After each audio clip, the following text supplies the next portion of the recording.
When Hannah Einbinder stepped onto the stage at the Emmys and said those words, "Free Palestine," the room shifted. What seemed like a brief moment on television became a flashpoint in politics, culture, social media, and entertainment. Many saw her speech as courageous, others saw it as divisive. Either way, the event became impossible to ignore.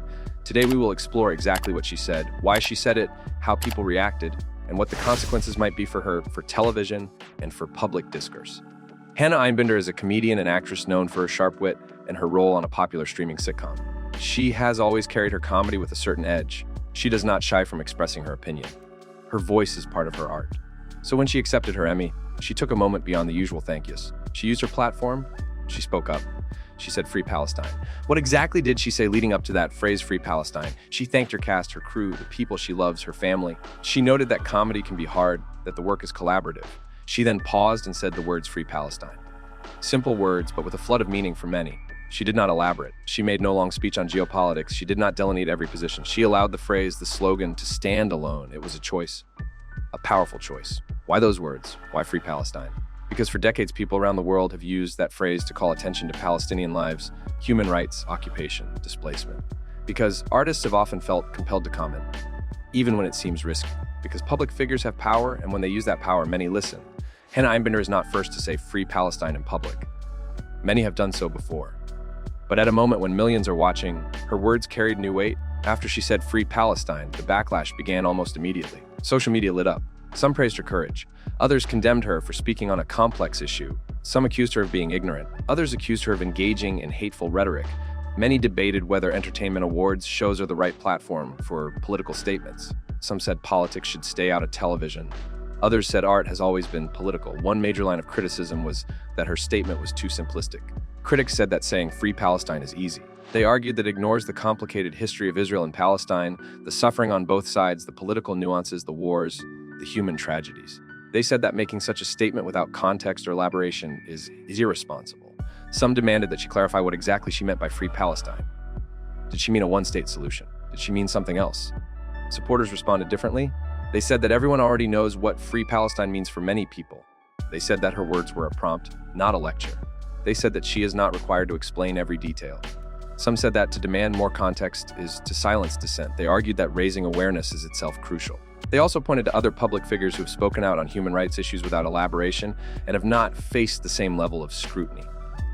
The reaction from media outlets followed predictable divisions. Some op-eds praised her bravery. They said she used her moment to stand for something larger than herself. They said she reclaimed power. Others wrote scathing critiques. They said she was exploiting her moment for attention. They said she could have used her acceptance speech to mention more causes or balance viewpoints. They questioned whether she was well informed.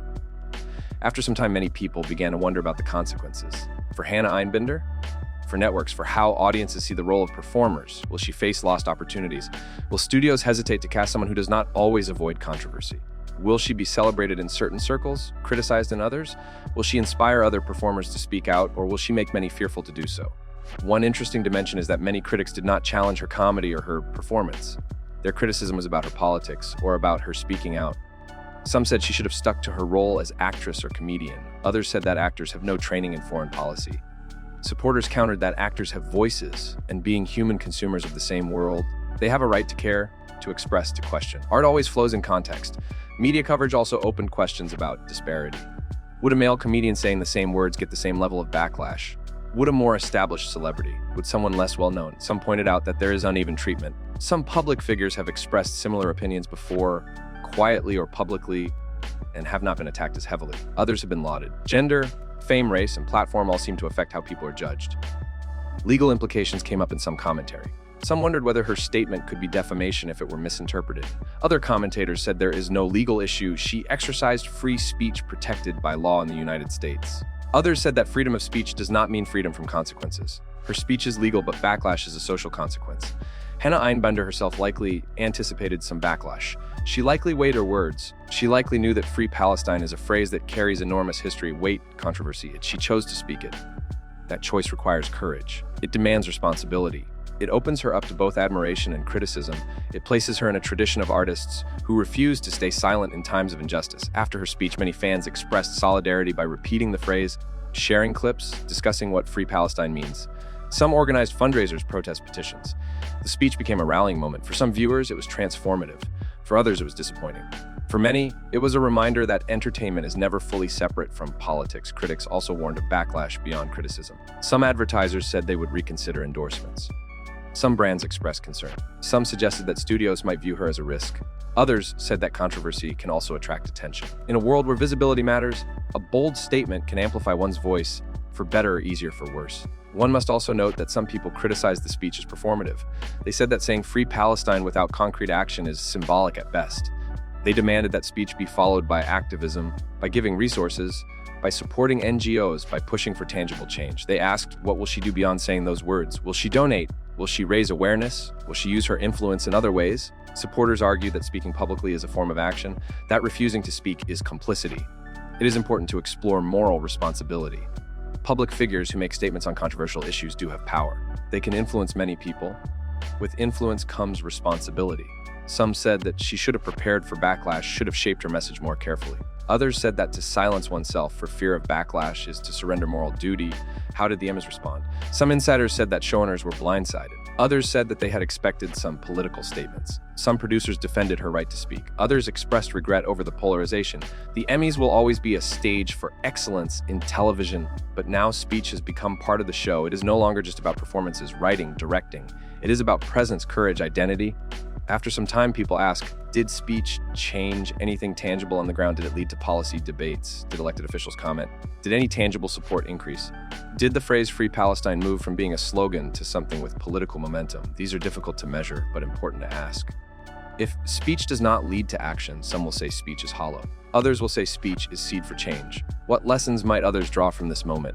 One lesson is that platform matters. The larger the audience, the greater the potential impact, positive or negative. Another lesson is that clarity sometimes helps. Some would say that controversial statements without context invite misunderstanding.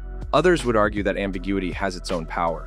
It invites people to question, to research, to decide what might be the future for Hannah Einbinder as an artist. Will she find new audiences who admire her more for her voice? Will she face barriers in certain roles or in mainstream media? Will she be invited to collaborate on projects that align with her activism? Or will some of the industries view her as a liability? These are unknowns. But what is certain is that she has entered a chapter where her public identity is not only about comedy or acting, but also about speaking out. Finally, what is the legacy of that one moment? Will people remember it as a moment of courage or as a moment of controversy or both? Will it be a footnote or will it be a turning point in how awards shows and comedians use their platforms? Will it influence other artists to weigh speaking out more seriously? Will it change the conversation about what is acceptable on live television? To close, let me ask something of you. What do you believe speaking up costs? What do you believe staying silent costs? And if you had that moment on stage, would you choose safety or risk? Because often the most important moments come when someone says simply what they believe, even if many will recoil, even if many will celebrate, even if many will argue. That is what happened at the Emmys. And now it is our turn to decide what we will do with what was said. If you like this video, please share what you think in comments below. Do you believe Hannah Einbinder spoke out too boldly or not boldly enough? Did her speech change your perspective? Let me know. If you want more discussions like this, hit subscribe so you do not miss what comes next.